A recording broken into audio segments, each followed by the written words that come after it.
बिस्मिल्लाहिर्रहमानिर्रहीम। अस्सलाम वालेकुम नाज़रीन, मैं हूं आसिम नसीर और आप देख रहे हैं हमारा डिजिटल चैनल आसिम सीरीज। नाज़रीन, मेरे साथ मौजूद है इंटरनेशनल रॉयल फॉर्म में सीनियर एडवोकेट और astrologer M A Shahzad Khan sahab. Khan साहब के साथ वीलॉग शुरू करने से पहले आपसे दरखास्त करेंगे, जिसने अभी तक हमारे चैनल को सब्सक्राइब नहीं किया तो बराए मेहरबानी उसे सब्सक्राइब भी कर दें। अस्सलाम वालेकुम सर, क्या हाल है, कैसे हैं आप? वालेकुम अस्सलाम। बिस्मिल्लाहिर्रहमानिर्रहीम। इन्नल्लाह यामुरु बिल अदलि वल एहसान। बेशक अल्लाह हुक्म देता है इंसाफ करने का और एहसान करने का। जी सर, दो बहुत ही अहम सवालात लेकर आज हम आपके पास आए हैं। आगे मजीद भी कुछ पूछेंगे आपसे, लेकिन चाहते हैं कि इन दो सवालात पर आपकी प्रेडिक्शंस लें आपसे। एक तो 15 अक्टूबर को डी चौक पर पाकिस्तान तहरीक इंसाफ ने एहतजाज की कॉल दी है, उनमें अब इख्तिलाफात पैदा हो चुके हैं। पाकिस्तान तहरीक इंसाफ में फूट पड़ गई है। कुछ रहनुमा हैं, जिसमें गंडापुर साहब हैं, बैरिस्टर गौहर हैं, और अली मोहम्मद खान हैं, रऊफ हसन हैं, असद कैसर हैं। इनका ही मानना है कि एहतजाज की कॉल वापस लेनी चाहिए, क्योंकि 15 और 16 आप जानते हैं एससीओ कॉन्फ्रेंस है और 12 ममालिक से ज्यादा के वफूद जो है पाकिस्तान आ रहे हैं, उनके सरबराहान मुमलिकत आ रहे हैं, और होना भी नहीं चाहिए क्योंकि सबसे पहले पाकिस्तान है। एक तो उसका बता दें कि तहरीक इंसाफ को ये जो इन्होंने कॉल दी है और इसमें अब इख्तलाफात पैदा हो गए, इनके लिए कितना नुकसानदेह हो सकता है। दूसरा, आईनी तरमीम के ऊपर आपसे जरूर प्रेडिक्शंस लेंगे, क्योंकि आप जानते हैं कि आप हमारे देखने वाले, आप एक तो एस्ट्रोलॉजी भी आपके पास इल्म है, दूसरा आप एडवोकेट भी हैं, कानूनदान भी हैं। तो उसके हवाले से बता दें सर कि क्या देख रहे हैं उसका आप आगे सिलसिला बनते हुए, क्योंकि मौलाना फजलुर रहमान ने तमाम तजावीज़ पर कहते हैं कि इत्तेफाक कर लिया, सिर्फ उनको आईनी अदालत के ऊपर इत्तेफाक नहीं है, वो कहते हैं आईनी बेंच बना दें। जी सर। बिस्मिल्लाह। सबसे पहले डी चौक की बात करते हैं। ये डी चौक क्या है? ये पाइसिस है, बुर्ज होत, मीन राशि। आप इल्मी प्रोग्राम भी पूछे करते हैं। तो पाइसिस के जो अल्फाबेट है वो क्या है? डी और सी। याद है? जी सर, बिल्कुल। डी और सी दोनों जुपिटर है।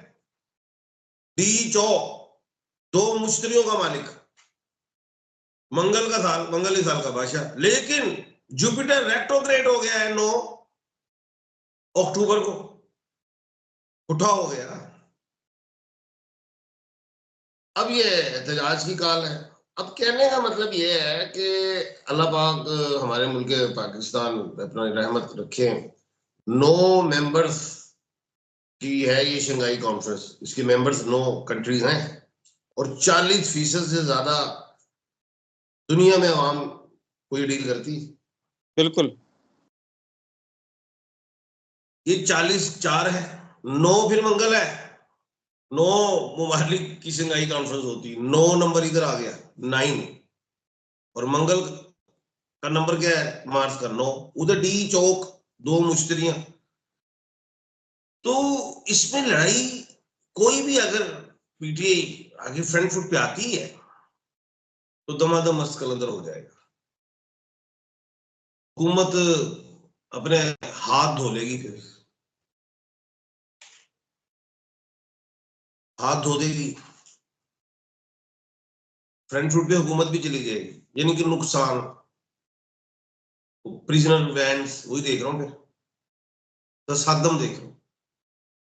अल्लाह ना करे। डी जो खतरे की घंटी है। और मैं यही कहूंगा, एक तो कानून के हवाले से, कानूनदान होने के हवाले से भी बात करूंगा, मुल्क पाकिस्तान के हवाले से बात करूंगा। तसादुम से बचना चाहिए, डेट्स पे गौर करना चाहिए, एहतजाज की चेंज करनी चाहिए, मौखर। तो ये अच्छा शुगर नहीं होगा, नुकसान होगा ज्यादा। तो बेहतर तो यही है कि डेट चेंज की जाए, लेकिन मैं नहीं समझता हूँ कि डेट चेंज हो सकती। जी। और सर, आईनी तरामीम के ऊपर आप क्या समझते हैं कि मौलाना फजलुर रहमान, तकरीबन सुना ये है, खबरें ऐसी हैं कि तमाम तजावीज़ मान ली हैं, लेकिन मौलाना ने इनकार कर दिया है आईनी अदालत के ऊपर, यानी कि अभी तक उनका इकरार नहीं हो सका। तो आप क्या समझते हैं कि मौलाना का इनकार जो है हुकूमत के लिए मुश्किलात पैदा कर सकता है? कोई भी आईनी तरामीम का पैकेज जो आया था, मैंने पेशन गोई की थी, कोई भी प्राइवेट शख्सियत में आएंगे, और आपको पता है नूर आलम खान साहब आए, फिर उसके बाद फिर और भी आ गए। वो एक पैकेज जो है ना, वो ड्रामा है।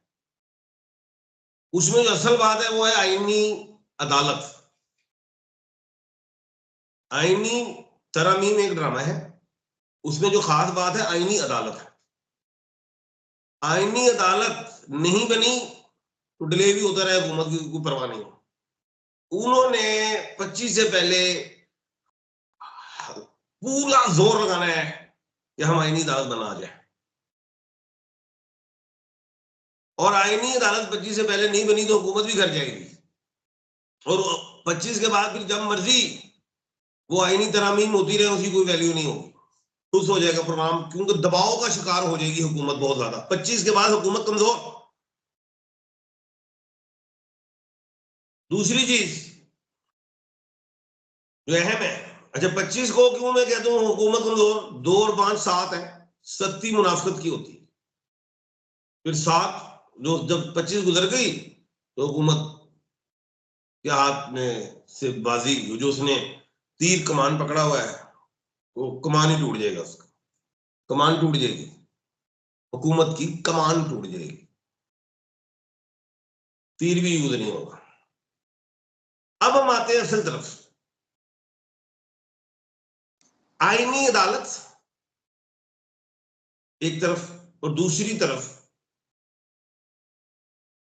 बेंच बना दिया जाए आईनी, इसमें भी बहस है। अब मौलाना फजल रहमान साहब कहते हैं आईनी बेंच की तरफ जाए आपके बगौर, और मैं 15 दिन से कह रहा हूं आईनी बेंच, आईनी बेंच, और जिसकी मैं एग्जांपल भी देता था इंडिया की, पास भी आईनी बेंच है, अदालत नहीं है,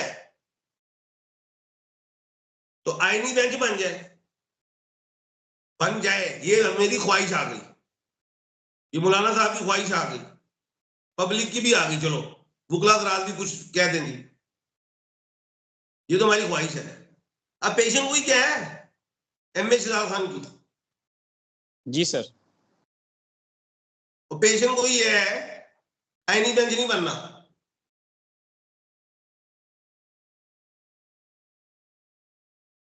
आईनी अदालत की तरफ ही इन्होंने जाना है, और आईनी अदालत नहीं बनी तो फिर आईनी बेंच भी नहीं बनना।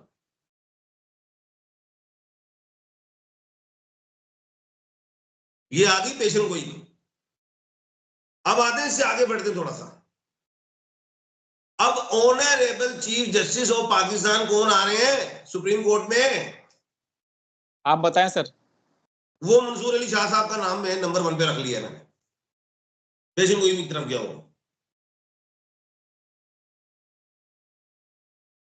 अब इधर आ जाती है आईनी अदालत, तो उनके जो जस्टिस होंगे,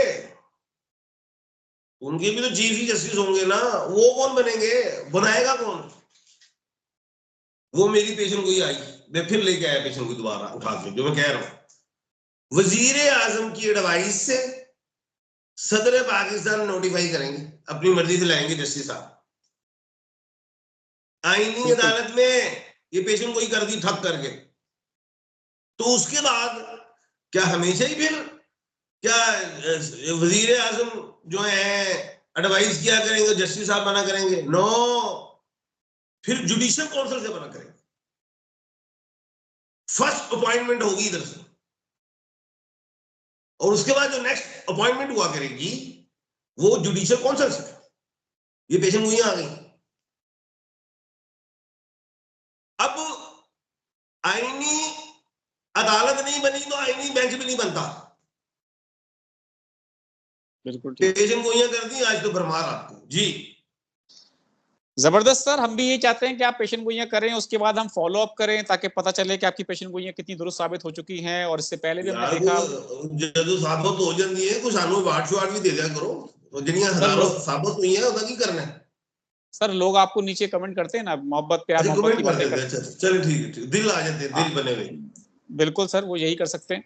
अच्छा सर, आखिर में बस हमें ये बता दें कि वजीर कानून ने कहा है कि नए चीफ जस्टिस का नोटिफिकेशन की डेडलाइन 24 अक्टूबर है, वो बहुत आखिरी दिन तक ले गए हैं। आप जानते हैं 25 को तो खत्म ही हो रही मुद्दत, इससे पहले वाले की अगर बात की जाए 3 महीने पहले नोटिफिकेशन आ चुका था, अब 1 दिन तक का इंतजार किया जा रहा है, लास्ट डे नोटिफिकेशन निकाला जाएगा। कोशिश ये हो रही है कि एससीओ इजलास के बाद आईनी तरमीम के लिए असम्बली का इजलास बुलाया जाए और आईनी तरमीम करा ली जाए, और हुकूमत अपनी जो चाल चलने की कोशिश कर रही है, आप समझते हैं इसमें कामयाब हो सकती है?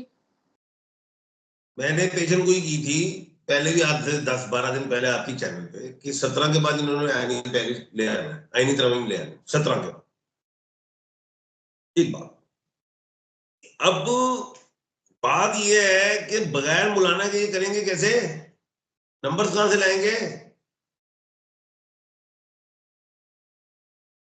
अब फिर पेशेंट कोई आई मेरे अंदर, अब हुकूमत बड़ी कॉन्फिडेंट है,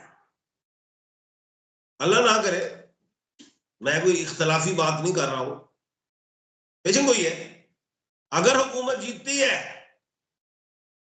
तो पीडीआई के मेंबरान के भी कैसे टूटेंगे, पेशेंट कोई कर दे। अच्छा, बहुत बड़ी पेशेंट गोई कर दी आपने। मैं इख्तलाफ से माजरत चाहता हूँ, पूरी पीटीआई से माजरत करता हूँ, बस पेशेंट को जब नंबर्स वो पूरे करेगी तो देखना क्या भी कैसे कुछ निकलेंगे, ये लिख ले, पेशेंट को साइन भी करवाया करे ना।